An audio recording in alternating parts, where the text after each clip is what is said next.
Ve y lávate 7 veces en el Jordán y tu carne se restaurará y quedarás limpia. Fue la orden que el varón de Dios le dio a Naamán el asirio.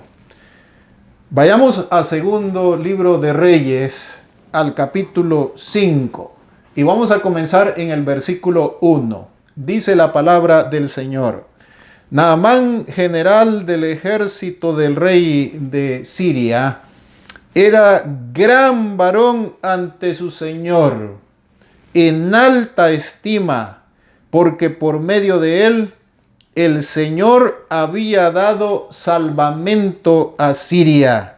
Era valeroso en extremo, pero dice la Biblia que tenía un problema de salud. Era leproso. De Siria, capítulo 5, versículo 2, de Siria habían salido cuadrillas y habían llevado cautiva de la tierra de Israel a una muchacha que estaba sirviendo a la esposa de Naamán.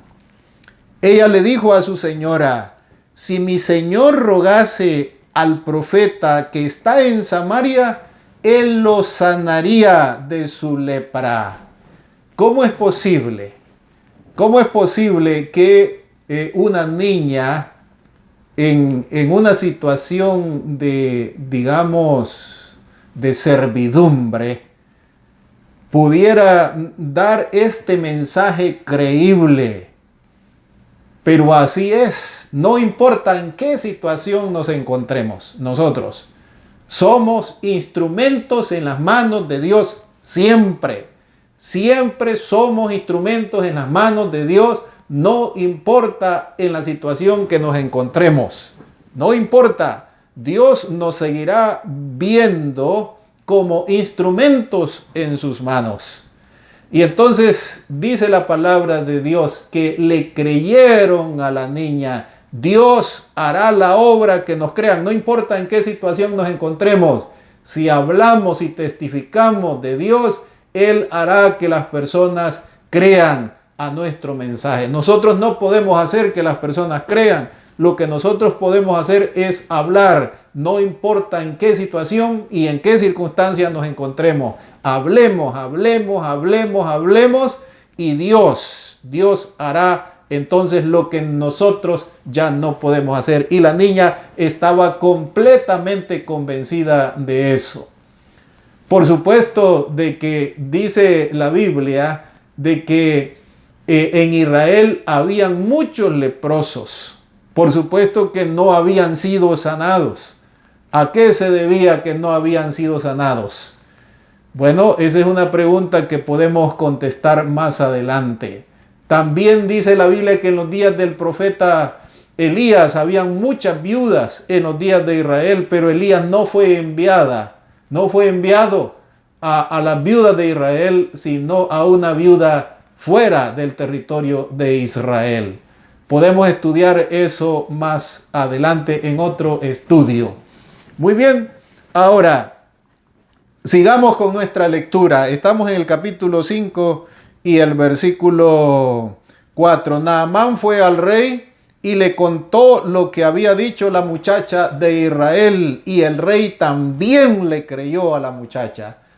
Noten ustedes que Dios hizo que la muchacha, en una condición de, diríamos nosotros, de servidumbre, en una condición social bastante, diríamos nosotros, triste, pero sin embargo Dios la utilizó para decir lo que tenía que decir. Ya que le creyeran o no le creyeran, ya no dependía de ella. Dios iba a hacer la obra en el corazón de la esposa de Naamán, en el mismo Naamán y en el mismo rey. Dice la Biblia que el rey de Siria, estamos en el capítulo 5, versículo 5 del libro segundo de Reyes. Dice la Biblia: el rey de Siria le dijo a Naamán: ve y yo enviaré una carta al rey de Israel. Y él fue llevando 10 talentos de plata, 6,000 piezas de oro y 10 mudas de vestido. Y entonces dice la Biblia en el capítulo 5, versículo 8, que el general de Siria trató esto como un asunto de Estado, pero la salud de él no era un asunto de Estado. Así que dice el capítulo 5, versículo 8, y cuando Eliseo, el varón de Dios, oyó que el rey de Israel había rasgado sus vestidos, envió a decirle: ¿por qué has rasgado tu vestido? Venga ahora a mí y sabrá que hay profeta en Israel.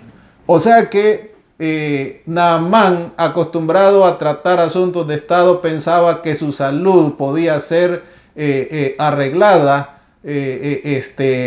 a nivel de Estado. Pero esto nada tenía que ver con asuntos políticos, tampoco tenía que ver con asuntos económicos, tampoco tenía que ver con personas poderosas aquí en la tierra. Estas cosas como la lepra y otras enfermedades son un asunto que se pueden resolver. Aquí en la tierra, por supuesto, nosotros hacemos la lucha con las medicinas, con los médicos, pero a veces los médicos y la medicina son incapaces de resolver nuestros problemas de salud y necesitamos nosotros entender que sí hay un Dios todopoderoso que puede hacer un milagro. Y entonces dice la palabra del Señor que ya esto no estaba en las manos de los hombres, en las manos de los políticos, en las manos de los reyes, en las manos de las personas comunes y corrientes. Ya esto estaba siendo puesto en las manos de Dios, por lo tanto tenía que ser tratado a través del siervo de Dios. Y entonces dice el capítulo 5, versículo 9, llegó Naamán con sus caballos, su carro, y se puso a la puerta de la casa de Eliseo. Naamán siempre seguía pensando de que él era un funcionario de gobierno y que debía de ser recibido como un funcionario de gobierno. Naamán todavía pensaba que él era una persona importante y que debía de ser recibido como una persona muy importante. Es más, en esta época el pueblo de Israel era un pueblo sometido. Entonces Naamán esperaba que se le recibiera de esa manera, como alguien superior, como alguien muy importante ahí en ese lugar. Pero este no era un asunto de superioridad ni de inferioridad. Este no era un asunto de Estado. Este no era un asunto político, este no era un asunto económico, este no era un asunto de los poderosos de aquí en la tierra, o de sentirnos poderosos o de no sentirnos poderosos. Este era un asunto que debían ser tratados con Dios. Y eso es lo que la Biblia nos enseña, que nosotros debemos de entender de que hay asuntos que son puramente con Dios y no son asuntos políticos, económicos, sociales, ni culturales, ni tampoco asuntos que se pueda arreglar a nivel de Estado, sino que son asuntos que necesitamos aprender a arreglar directamente con Dios. Y entonces dice la Biblia en el versículo 10, pero Eliseo le envió un mensajero a decirle: ve y lávate 7 veces en el río Jordán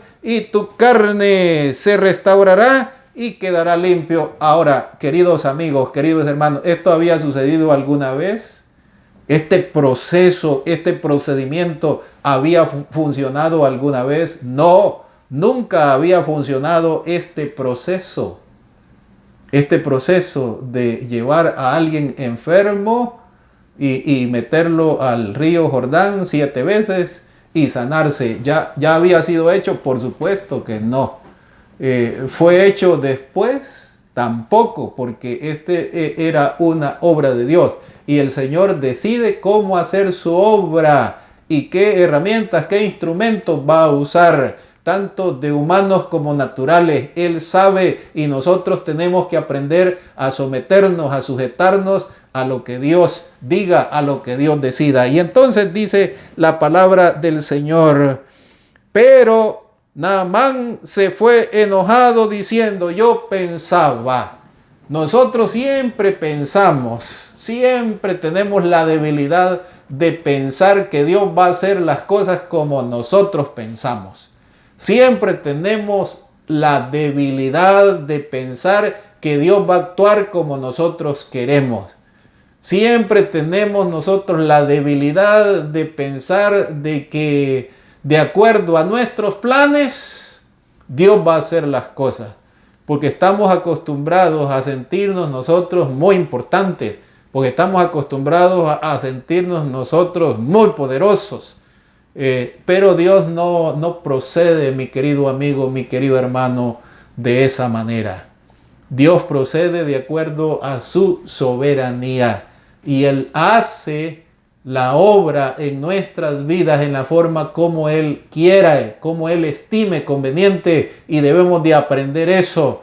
Él es Dios, nosotros somos sus criaturas, Él es nuestro creador, nosotros somos los que Él creó. Y entonces dice la Biblia que Naamán, versículo 11, pero Naamán se fue enojado diciendo, yo pensaba, saldrá estando en pie, invocará el nombre del Señor, su Dios, alzará su mano, tocará el lugar de la lepra y la lepra sanará.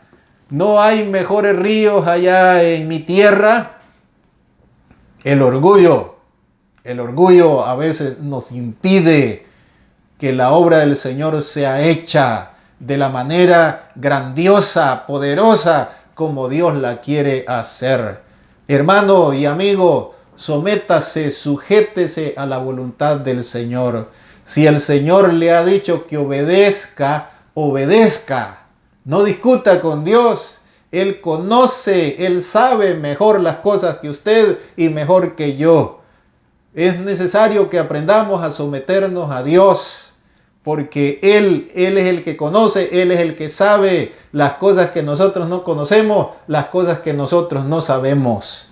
No tratemos de imponerle a Dios lo que nosotros pensamos, lo que nosotros nos imaginamos.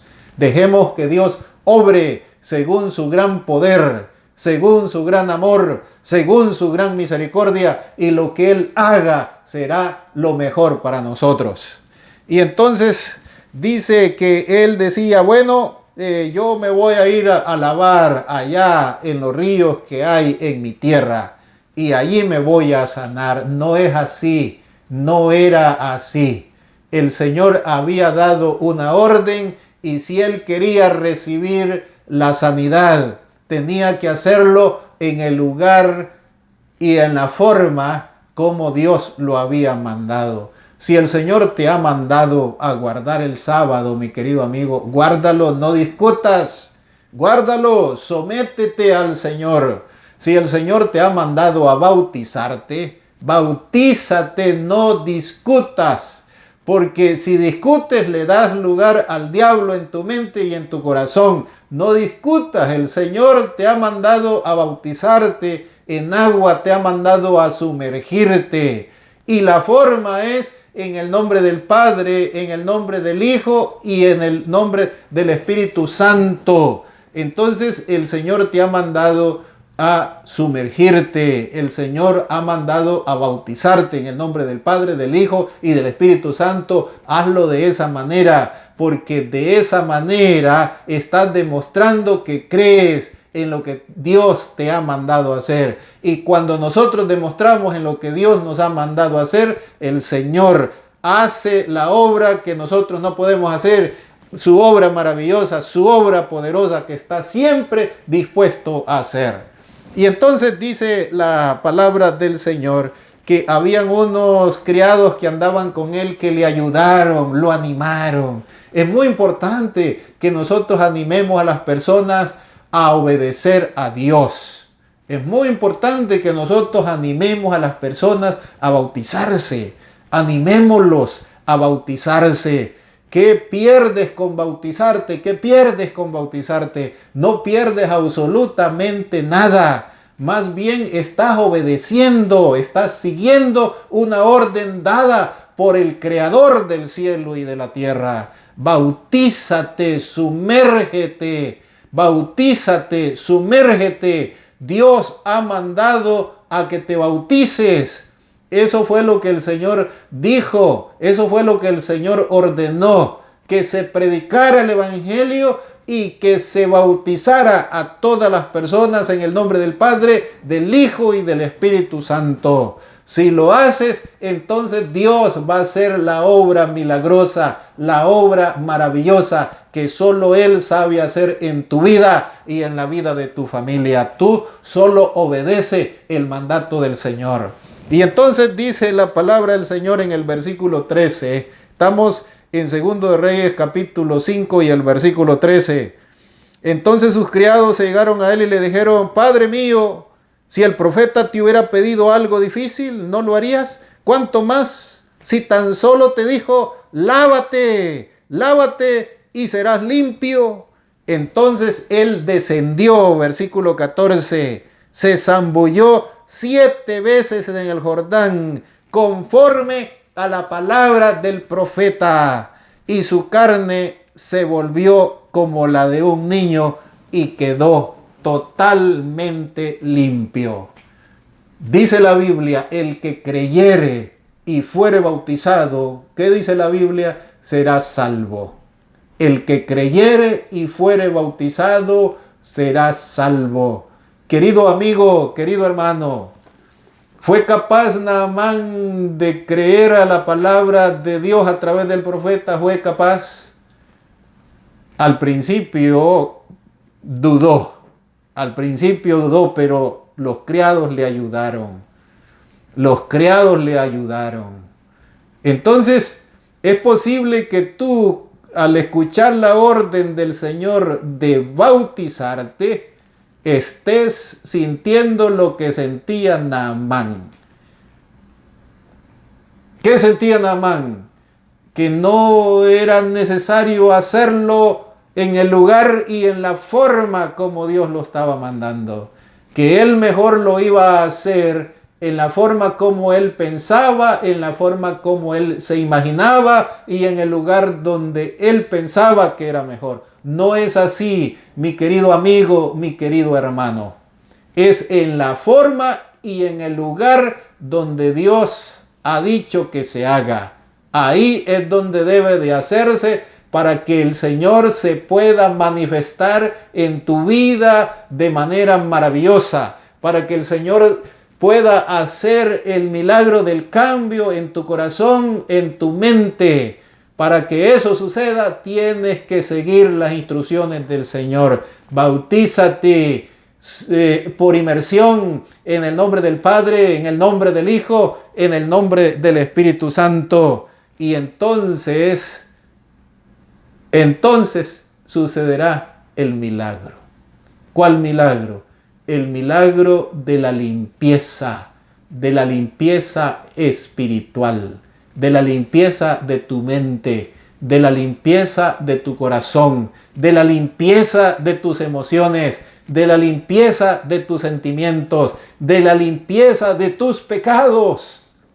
Ese es el milagro que nosotros necesitamos que se lleve a cabo en nuestra vida. Pero ¿cómo se va a llevar a cabo? Solo siguiendo las instrucciones del Señor. Bautízate, entrégate al Señor y Él hará la obra maravillosa que necesitas que se haga en tu vida, en tu corazón y en la vida de tu familia.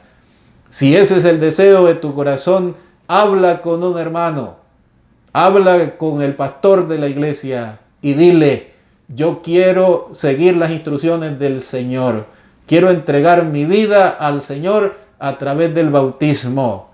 Quiero sumergirme de acuerdo a la orden del Señor. Quiero bautizarme de acuerdo a la orden del Señor. Quiero que me bautice en el nombre del Padre, del Hijo y del Espíritu Santo, como el Señor ha mandado. Si eso haces, entonces Dios se manifestará poderosamente en tu vida.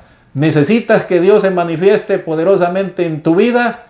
Claro que sí. necesitas que Dios se manifieste poderosamente en tu vida. Si ese es el deseo de tu corazón, bien puedes hacerlo ahora. No dejes para mañana lo que puedes hacer ahora. Habla con el pastor, habla con el hermano con quien estás estudiando, el hermano que conoces, y él te dirá cómo y dónde lo van a hacer. Que Dios te bendiga, es mi deseo. Amén.